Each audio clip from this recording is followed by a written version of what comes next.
और वो इतना अनन्य साधिका थी कि भगवान को भोजन बनाती थी, खिलाती थी, दत्वन कुल्ला कराती थी, खरिका कराती थी, अपना सारा भोजन बिल्कुल पानी कर देती थी भगवान को खिलाने में। ये जड़ता हमारे अंदर है। भगवान में किसी को भगवान मानते हैं, कोई बात नहीं, कोई दिव्य महापुरुष है आपने मान लिया है, लेकिन क्या वो भोजन करेगा? ये तो विवेक होना चाहिए मेरे पास। उससे अच्छा तो किसी भूखे व्यक्ति को आप भोजन कराते, कितना सुख मिलता। इसलिए सदगुरु कबीर साहब ने कहा, भूखे को कछ दीजिए जथा शक्ति जो होय, अथा ऊपर शीतल वचन लखे आत्मा से। आदर्श और यथार्थ दो प्रकार की विचारधाराएं हैं।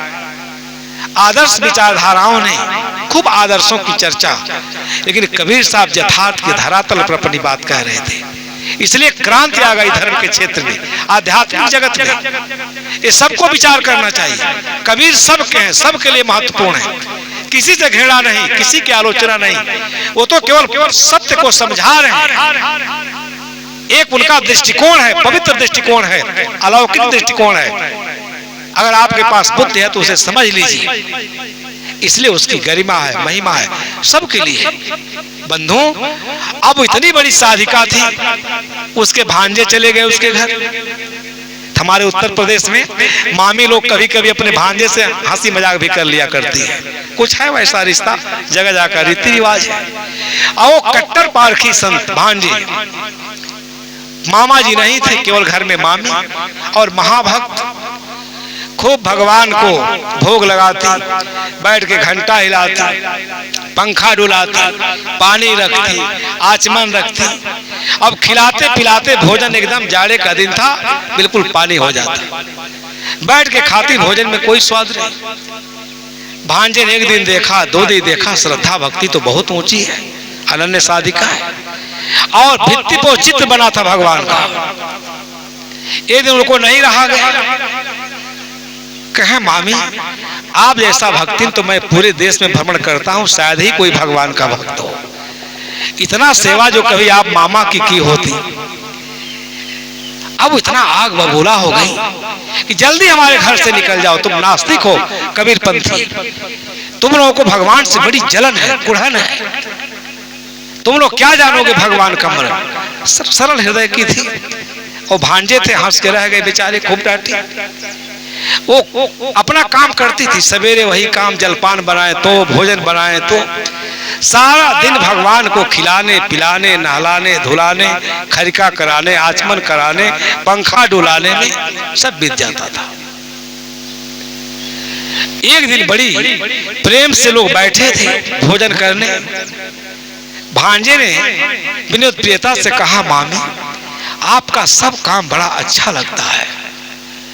इसलिए शायर ने लिखा है, प्यार जो करता नहीं इंसान से, प्यार जो करता नहीं ईमान से, पूज कर भी पत्थरों को रात दिन पा नहीं सकता कभी भगवान को। अद्भुत बात कहा है शायर, इसमें तथ्य है, रहस्य है, हल्के में नहीं लेना चाहिए। धीरे से उसने कहा, मामी सब काम आपका अच्छा लगता है, जलपान आपका भगवान करें, भोजन आपका भगवान करें, पानी पिए, सब काम आप करती हैं।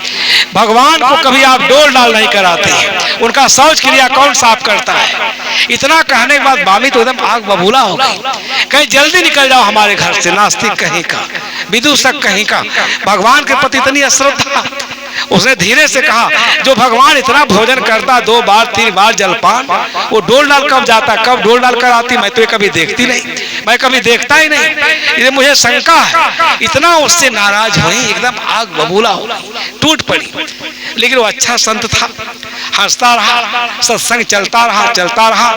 2-4 दिन के बाद उनको ऐसा ज्ञान हुआ, वो खुद कहे कि बाबू सही कह रहे हो, हम बड़ा समय नुकसान करते। समझाया, इतना देर आप ध्यान लगाती, कोई अच्छा पुस्तक पढ़ती, ज्ञान की बातें पढ़ती, अच्छी बात है, पूजा पाठ कर लेती, थोड़ा कर लेना चाहिए, भोजन ठंडा कर देना, सारा समय लगा देना।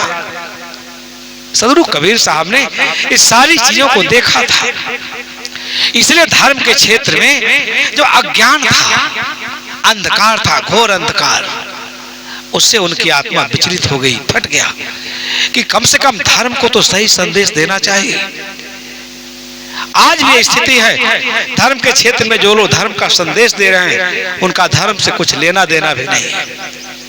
धर्म व्यक्ति का निजी व्यापार हो गया, व्यवसाय हो गया। कबीर साहब इसकी बड़ी गहन समीक्षा कर रहे हैं, हंसने की बात नहीं है। किस साहब के साथ लोगों, इतने भगवानों को तो आपने देखा, एक साखी कह दिए कृष्ण समीपी पांडवा गले हेवारे जाए, लोहा को पारस मिले तो काहे काई। हम लोग को आश्चर्य होता है, इन महान लेखकों ने एक तरफ इनके आदर्श की चर्चा की, ईश्वर के कोट में रखा, जगत का नियामक और नियंता बनाया, सृष्टा बनाया, एक तरफ इनके आचरण का क्या कर दिया, इतना विभत्स वर्णन किया कि सुन करके आत्मा कांप जाती है। वृंदा का सतीत्व आपके सामने, भगवान श्री कृष्ण का जीवन आपके सामने। क्या ये लोग ऐसे थे, रास रचाते थे? एक दिन हमारे आश्रम में बंबई से एक आ गए, ये इस्कॉन मंदिर वाले, एक IPS अधिकारी हैं, उनके फादर इल्ला है, उस समय वो ADG हैं लखनऊ में। कभी काल उनके विद्यालय में, डिग्री कॉलेज में मैं कई बार 26 जनवरी 15 अगस्त के अवसर पर ले जाया करते थे। जब SSP थे, DIG थे, तो अपने फादर इल्ला को फोन किए कि एक महाराज जी जा रहे हैं, जरा महाराज जी को फोन करिए, आश्रम में जगह दे दें। तो हमने कहा ठीक है भाई। अच्छे संत थे, बहुत पढ़े लिखे विद्वान थे, संस्कृत वांग्मय का सांगोपांग अध्ययन किया था, अंग्रेजी बहुत अच्छी थी, विदेशों में उनका लेक्चर होता था इस्कॉन के माध्यम से। तो शाम को बैठे तो उन्होंने कहा कि महाराज जी कुछ हरि चर्चा होनी चाहिए। हमने कहा महाराज ये तो मेरा सौभाग्य है, हमारे आश्रम में आकर आप हरि चर्चा करें, मैं तो अभिभूत हो जाऊंगा आपके श्रीमुख से कोई सुन करके। तो चर्चा शुरू हुई, उसके पहले मैंने कहा महाराज मुझे एक शंका है, भगवान श्री कृष्ण को लेकर आपका क्या दृष्टिकोण है? एक तरफ उनको विषयी पामर नर बना दिया जाता है, इतनी पत्नियां थी, इतने लोगों के साथ रास रचाते थे, रुक्मणी को हर के ले आए। ऐसा तो कोई गंदा चरित्र का व्यक्ति ही कर सकता है। एक तरफ उन्हें भगवान कहा जाता है, जो गीता में ज्ञान है, महाभारत में जिस तरह से उनको चित्रित किया जाता है, श्रीमद् भागवत में चित्रित किया जाता है। मेरा आपसे एक प्रश्न है, श्रद्धा पूर्वक मेरा प्रश्न है, भगवान श्री कृष्ण के बारे में आप चूंकि उनके आपके आराध्य हैं, आप ज्यादा जानते होंगे, इस प्रकार का दृष्टिकोण क्यों है भगवान श्री कृष्ण को लेकर के? आपका क्या कहना है, किस रूप में आप उनको पूजते हैं? जिस तरह से जो वर्णन मिलता है सुन करके दुख होता है। भगवान श्री कृष्ण इस देश के ऐतिहासिक महापुरुष हैं, उनका ऐतिहासिक विवरण मिलता है। जरूर उस व्यक्तित्व में कोई सुगंध रहा होगा, जीवन आदर्श ऊंचा रहा होगा, जीवन मूल्य ऊंचा रहा होगा, कि रास रचाते थे, कपड़ा चुराते थे। ये तो कोई साधारण आदमी भी नहीं कर सकता, और कोई करता तो उसको समाज किस दृष्टि से देखेगा? हमारे प्रश्न को सुन करके थोड़ा सहम गए। अच्छे विद्वान थे, मनीषी थे। हमने कहा हम लोग को दुख होता है, इसलिए सदगुरु कबीर साहब ने कहा कृष्ण समीपी पांडवा गले हेवारे जाए, लोहा को पारस मिले तो काहे खाई। एक साखी में पूरे भगवान श्री कृष्ण, उनकी जीवन पद्धति और श्रीमद् भागवत कथा का उन्होंने मीमांसा कर दिया। आपका क्या ख्याल है, आप किस रूप में देखते हैं? अगर कोई आदर्श शिखर पुरुष है, समीक्षा में मनीषी लोग कहते हैं, हड़प्पा मोहनजोदड़ो से लेकर आज तक जो प्रतिमान मिलते हैं, प्रतिरूप मिलते हैं, जो चिन्ह मिलते हैं, उससे यही सिद्ध होता आज तक हमारे देश में कि जो मन इंद्रियों पर अपना आधिपत्य स्थापित करता है और भौतिक द्रव्यों पर जो आत्मा का आधिपत्य स्थापित करता है, वही आदर्श शिखर पुरुष है। और इसी भावना ने इस देश के हजारों साल की परंपरा को अनुप्राणित किया है, जीवित रखा है। इससे कोई इनकार नहीं कर सकता। फिर जो भगवान के रूप में पूजित है, लाखों लोग आराध्य है, वो इंद्रिय लंपट कैसे हो सकता? बड़ी गंभीरता से मेरे प्रश्न को सुन रहे थे। अच्छे विद्वान थे, मनीषी थे। लेखकों ने क्या समझ करके लिखा, हम लोगों को दुख होता है। तब उन्होंने कहा मेरे से कि महाराज मैं स्मृति से उत्तर दूं या श्रुति से उत्तर दूं। मैंने कहा जा जिससे दीजिए, मेरा भ्रम दूर होना चाहिए। उन्होंने कहा महाराज श्रुति परंपरा अच्छी थी। ध्यान से सुनिएगा, कोई हास मन की चित दिलास का प्रवचन नहीं है। श्रुति परंपरा में कहीं विकृति नहीं है। उपनिषद श्रुति परंपरा की देन है। पूरा वैदिक वांग में श्रुति परंपरा की देन है। बाद में उसमें जो विक्षिप्त चीजों को मिलाया गया, उससे वेद की महिमा घटी। उपनिषद के ऋषि तो बड़े निश्चल हैं, आप जानते हैं। अभी मैंने आपके सामने कहा आत्मा नाम चेत बीजान्यात् अयम् स्मृति पुरुषः किमि छन्न कस्य कामाय शरीर मन संजरी। जिसने जान लिया कि आत्मा से बढ़ करके कुछ नहीं इस दुनिया में, आत्मा को जान लेने के बाद कुछ जानना शेष नहीं है, वो किस कामना से शरीर को इतना पीड़ा देगा, इतना दुख देगा, यही तो जानना है। हजारों साल पहले वैदिक वाङ्मय में इतना सुंदर ज्ञान है, पढ़ने के बाद जगमगा जाता है। एक दिन मैं श्री राम भद्राचार्य जी का विचार सुन रहा था, जो सुप्रीम कोर्ट में उन्होंने दिया था। वेद का उदाहरण अष्टाचक्रा नव द्वारा एक श्लोक है। अब मैंने इसको श्री सदूर अभिलाष साहब के प्रवचन में सुना था। मुझे बड़ा दुख हुआ कि किस प्रकार अनर्थ किया जाता है, अपने बुद्धि और अपने क्षमता का दुरुपयोग किया जाता है। अष्टाचक्रा नव द्वारा रूपी शरीर है, इसी में राम रूपी, राम जो अयोध्या निवासी राम, ये अवधपुरी है ये शरीर। किसी ने समझा कितना ऊंचा संदेश था। और आप क्या कह रहे हैं अष्टाचक्रा नव द्वारा? अयोध्या में कहा अष्टाचक्रा नव द्वारा है? एक पृथ्वी है, भूमि है, पवित्र है, भगवान राम का जन्म हुआ था। लेकिन वैदिक ऋषि ज्ञान के कितने ऊंचाई पर थे। उन लोगों ने राम तत्व का दर्शन इस शरीर में किया। सब जगह भरा, पूरे वैदिक वाङ्मय को पढ़ जाइए, कहीं ईश्वर शब्द का नाम भी नहीं है। कृष्ण, भगवान श्री कृष्ण का नाम एक दो जगह आया है, भगवान राम का नाम तो कहीं आया भी नहीं। लेकिन यह ऐतिहासिक महापुरुष हैं, ये हमारे श्रद्धेय हैं, आदरणीय। इनके बारे में जो कुछ लिख करके और इनके जीवन और परंपरा के साथ विश्वासघात किया गया, ये कितना उचित है। बड़ा अच्छा जवाब दिया महाराज जी ने। कहा महाराज इस श्रुति परंपरा में कहीं ऐसा नहीं है, परंतु स्मृति परंपरा में जिसको जैसा आया वैसा लिखना शुरू कर दिया। भागवत लिख करके भगवान श्री कृष्ण के चरित्र को, गर्ग संहिता लिख करके इतना उसका विरूपण किया गया। हम लोगों को भी दुख होता है, लेकिन क्या करें, सब जगह उलझन है, जहां जाइए वहीं उलझन है। सदगुरु कबीर साहब इसी उलझन का समाधान प्रस्तुत कर रहे थे। तेई साहब के लागव साता दुई दुख मेट के हो सनाता।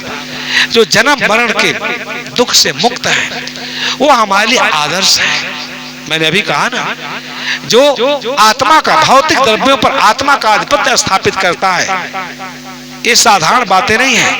हम लोग भौतिक द्रव्य का आत्मा को गुलाम बना देते हैं। इसलिए उपनिषद को पढ़िए, जो दर्शन पक्ष है इतना समुन्नत है, इतना सुंदर है, इतना उसमें रस भरा हुआ है कि पढ़ करके आदमी चौंक जाता है। लेकिन आदमी सब कुछ देखता है, सुनता है, समझता है, जो झूठ है, असत्य है, उसी में उलझा हुआ है। उसी के लिए सारा संघर्ष है। आप कल्पना करके कांप जाएंगे। ईश्वर के नाम पर, अवतार के नाम पर भारत है, दुनिया में इतना संघर्ष हुआ, युद्ध हुआ, आज भी हो रहा है। लेकिन हम सब कुछ अपने सारे कुकृत्य को ईश्वर के ऊपर क्या करते हैं, थोप देते हैं कि जो करा रहा वही करा रहा, इसमें हम कुछ निमित्त कारण नहीं है। ये दुखद पक्ष है। इसलिए सदगुरु कबीर साहब का दर्शन है, उपनिषदों का दर्शन है, सभी महापुरुषों का दर्शन है। सत्य तो सबको कहना पड़ता है। गोस्वामी जी क्या सत्य नहीं कह रहे हैं? संतों की महिमा में क्या कहा गोस्वामी जी? बंदो संत समान चित्त, हित अनहित नहीं कोई। ये वर्णन है गोस्वामी जी का। और हमको बुद्धि से, विवेक से उसको छान करके निकालना चाहिए। जहां कुछ अवैज्ञानिक बातें कहते हैं, विधि विरुद्ध बातें कहते हैं, विवेक विरुद्ध बातें कहते हैं, वो श्रद्धा का अतिरेक में कहते हैं। लेकिन सत्य तो अभी कहते हैं। किसकी वंदना करना चाहिए? बंदो संत समान चित्त, हित अनहित नहीं कोई। उस संत की वंदना करिए जिसके चित्त में समता है, जो राग रहित है, नए सक्रम में जीवन में जो जी रहा है, स्वयं में ठहरा हुआ है, इतना संसार से उदास। कबीर साहब ने कहा राम चरण चित अंत, बीजक तो पढ़ते हैं आप लोग, कितना पवित्र ज्ञान है। राम चरण चित अंत उदासी, संसार से उदास हो जाओ। कबीर के राम का जो चरण वगैरह तो नहीं है, परंतु उसका राम हृदय निवासी है, उसी में एकदम निमग्न रहो, ये उनका अर्थ है। ऐसा उद्भाषित वेद भी करते हैं, सभी महापुरुष करते हैं, लेकिन हम उसे ठीक से समझने का प्रयास नहीं करते। अद्भुत अद्भुत वचनों का निरसन किया गया है। गोस्वामी जी के इस दोहा को समझें, कितना गान सुख की अनुभूति होती है। बंदों संत समान चित, हित अनहित नहीं कोई। जिसके हृदय में, जिसके दृष्टि में न कोई दुश्मन है, न कोई मित्र है, न कोई शत्रु है, अस्तित्व मात्र में वो अपना दर्शन कर रहा है। अगाध ज्ञान की रास दोहा में भरा हुआ है, हित अनहित नहीं कोई। जैसे महावीर स्वामी ने कहा, मित्र में सब भुवेसु बैरंग मत न के वही। मेरी मित्रता समस्त अस्तित्व मात्र से है, जड़ चेतनात्मक जगत से मेरी मित्रता है, परंतु मेरा बैर किसी से नहीं है। ये संत की उदारता है। ऐसे संत ही हमारा कृतार्थ कर सकते हैं, हमारे जीवन को धन्य बना सकते हैं। उन्हीं के सानिध्य में जाकर हम पुण्य पाथे अर्जित कर सकते हैं। ये संदेश है महापुरुषों का, हित अनहित नहीं कोई। अंजल गत जिम सुमन शुभ कर सुगंध कर दो। कोई कोई दोहा ऐसा जो हमारे आत्मा को छू जाता है। जिस प्रकार से अंजलि में हम जिस फूल को तोड़ते हैं, तो हमारे अंजलि को भी शोभायमान करता है, शिकायत पे नहीं करता क्यों तोड़ दिया। आपका अंजलि को क्या करता, सुगंध से भर देता है जी। जो तोड़ता है उसके हाथ को भी गरिमा शोभायमान कर देता है, और जिस देवता पर चढ़ाता है उसको भी शोभायमान करता है। ऐसा संत का चरित्र है। उसकी वंदना करें, उसकी पूजा करें, उसकी सेवा करें, उसके सानिध्य में जाकर ज्ञान प्राप्त करें और अपना उद्धार करें। इसी विषय पर सदगुरु कबीर साहब ने बहुत जोर दिया है। पूरे ग्रंथ को पढ़िए। जब कभी कभी कहा जाता है कि कबीर ईश्वर विरोधी थे, हम लोग कहते हैं ईश्वर के सबसे बड़े उपासक कबीर साहब हैं। आप जिस ईश्वर को गलत तरीके से मानते मनवाते हैं, उससे समाज का नुकसान है, मनुष्य के बुद्धि का कापक्रांत बना देते हैं। इसलिए सदगुरु कबीर साहब का जो ज्ञान है अद्भुत है। समय हो गया क्या? आरती हो गया? नहीं, समय अतिक्रमण नहीं करेंगे। तो इसलिए मैं आपसे निवेदन कर रहा था, और कर्म के नियम को समझना चाहिए। सारा जगत कर्म के नियम से शासित है। कर्म के पूरे अनंत विश्व ब्रह्मांड में कर्म का नियम ही दिखाई देता है और कुछ नहीं है। क्षमा नाम की कोई चीज ही नहीं है। कोई ईश्वर परमात्मा देवी देवता आपके गंदे कर्मों को कैसे धो सकता है, कैसे पवित्र कर सकता है? ये ज्ञान है, वो साधन है, उसके द्वारा आप अपने को पवित्र कर सकते हैं, अपने महिमा और अपने गरिमा को जान सकते हैं। इसलिए सदगुरु कबीर साहब इस बात को कहते हैं कि वह ईश्वर अवधपुरी में नहीं पैदा हुआ, मथुरा में नहीं पैदा हुआ, यशोदा के गोद में नहीं गया, वो राजा कुछ को पृथ्वी को रमन धवन नहीं किया, बलि राजा को छला नहीं, वो ऐसा कैसे कर सकता है? इसलिए अद्भुत प्रसंगों की जो उसमें सुगंध है, जब हमारे नासापुटों से हमारे अंदर जाती है, तो हमारे अंदर एक नए संसार का सृजन होता है। इसलिए कबीर साहब के इस पद को आप हमेशा ध्यान रखें। और पंडितों से क्या कहते हैं? पंडित बात बदेसो झूठा, आराम के कहे जगत गत पावे खाड़ कहे। ठीक से समझना चाहिए। नीचे क्या कहते हैं? कहीं कबीर एक राम भजे बिन बांधे जमपुर। इसलिए राम में उसकी आस्था है, प्रबल आस्था है। और राम को समझाने के लिए जो दिव्य दृष्टि देते हैं, जो अद्भुत ज्ञान देते हैं, वो हमारे लिए बहुत अर्थपूर्ण है, महत्वपूर्ण है।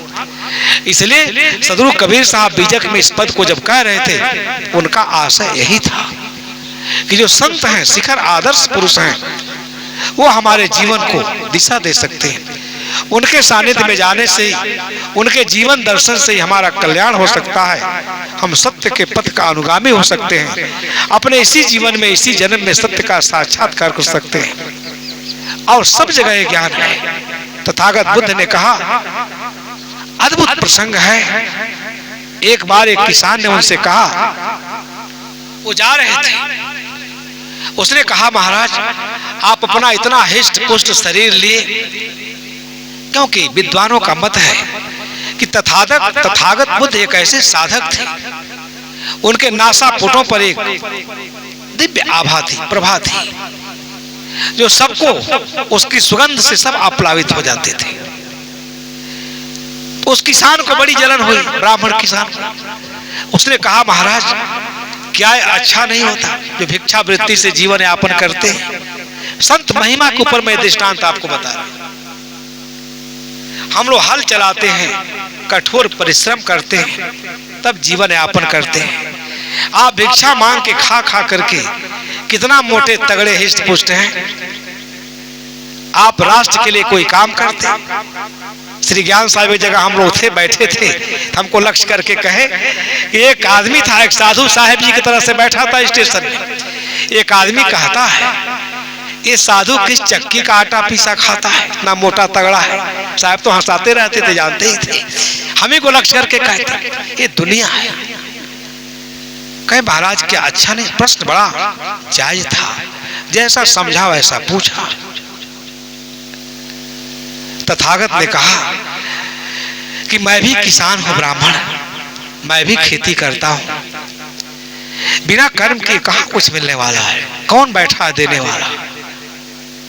भाग्य विधाता, भाग्य के सहारे रहना भी कर्म से च्युत होना है। कर्म की यही तो महिमा है कि कर्म करके मनुष्य बहुत ऊंचाई पर जा सकता है।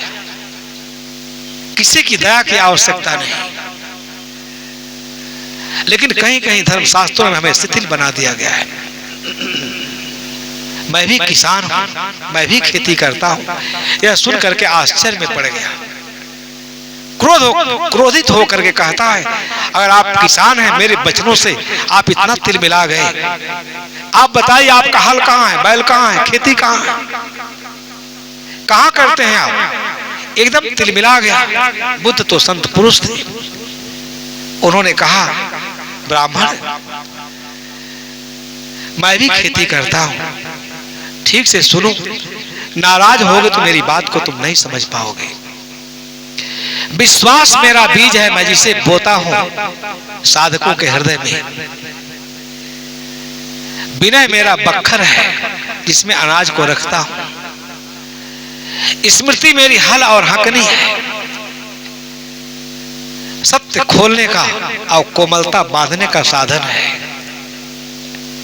शक्ति है मेरे बैल। ध्यान से सुन रहा था किसान। रस्सी है मेरी स्मृति,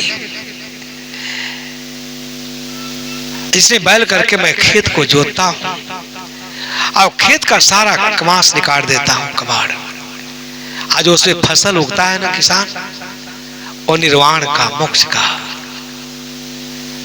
उस उपलब्धि के बाद कुछ उपलब्ध करना शेष नहीं रह जाता, सब वहीं परम तृप्ति हो जाती है। ये मेरा जीवन है। मैं भी किसान हूं, किसानी करता हूं, श्रम करता हूं, तब खाता हूं। और मैं जोतता हूं, खेत जोतता हूं, संसार रूपी खेत।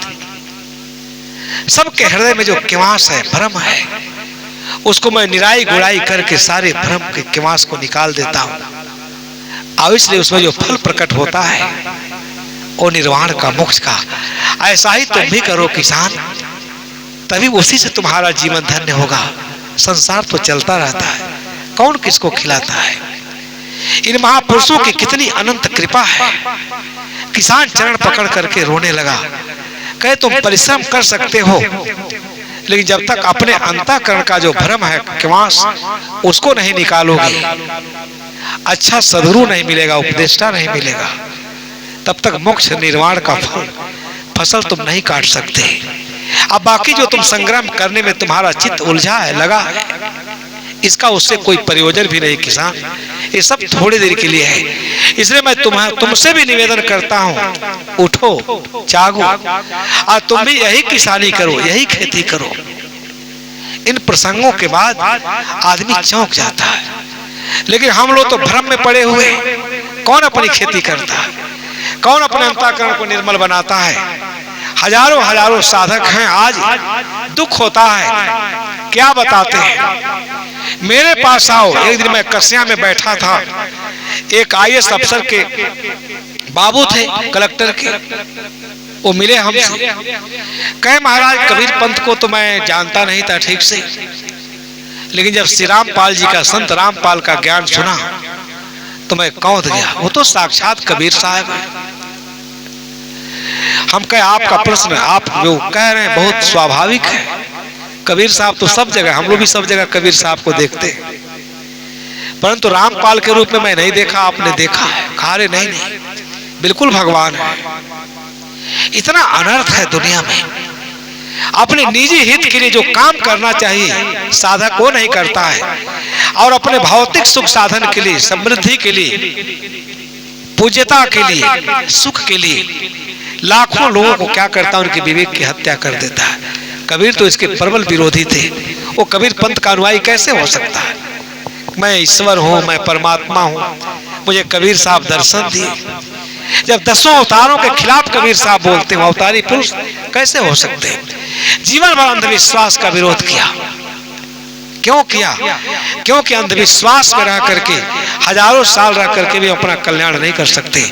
हमें प्रकाश की जरूरत है, और प्रकाश के स्तंभ है सदगुरु कबीर साहब। सारे संत, मैं सबका आदर करता हूं, जहां भी अच्छा विचार मिले। तो दूसरी बार मिल गए, ज्यादा बातचीत नहीं हुई।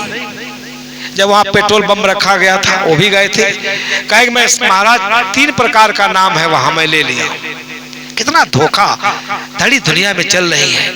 एक नाम तो मुझे 5000 में मिल गया, दूसरा 51,000 में, और जो अंतिम नाम है जिससे स्वर्ग में स्थान बिल्कुल सुरक्षित हो जाएगा सदा के लिए, वहां मृत्यु नहीं, दुख नहीं, बिल्कुल कबीर साहब के लोक में रहेंगे। 5 लाख रुपए की व्यवस्था करनी है। 5 लाख रुपया अपने समूह में इकट्ठा करके गए वहां, और उधर कार्रवाई चल रही थी। कई कानूनी कार्रवाई आप लोग जानते हैं, प्रवचन का विषय नहीं है। तो बताया कि बच्चों की लाइन थी, महिलाओं की लाइन थी, युवाओं की लाइन थी, उसके पीछे हम लोग लगे थे कि फोर्स इसके अंदर प्रवेश न करने पाए। अंत में पेट्रोल बम चला। जब अंदर मैं गया तो मेरी आत्मा कांप गई कि 5 लाख का नाम दान लेकर के मैं भी फंस गया होता। उसी रात वो जेल चले गए। हमने कहा महाराज पढ़ना लिखना चातुरी ये सब काम सहज, कोई आपको मंत्र से कैसे, मंत्र देकर आपका उद्धार कैसे कर सकता है? मंत्र भी दिया तो उस मंत्र का अर्थ मतलब आपको समझना होगा, विपස්සना करनी होगी, साधना करनी होगी, अपने को निर्विकारी बनाना होगा, निर्मल बनाना होगा। जैसे कबीर साहब ने कहा, जय ते राखे अनुमान के सो थूल नहीं अस्थूल। ये अनुमान कल्पना के भगवान ख्याली पुलाव जगह जगह पकाने से आपका हित होने वाला नहीं है। ठीक से समझिए।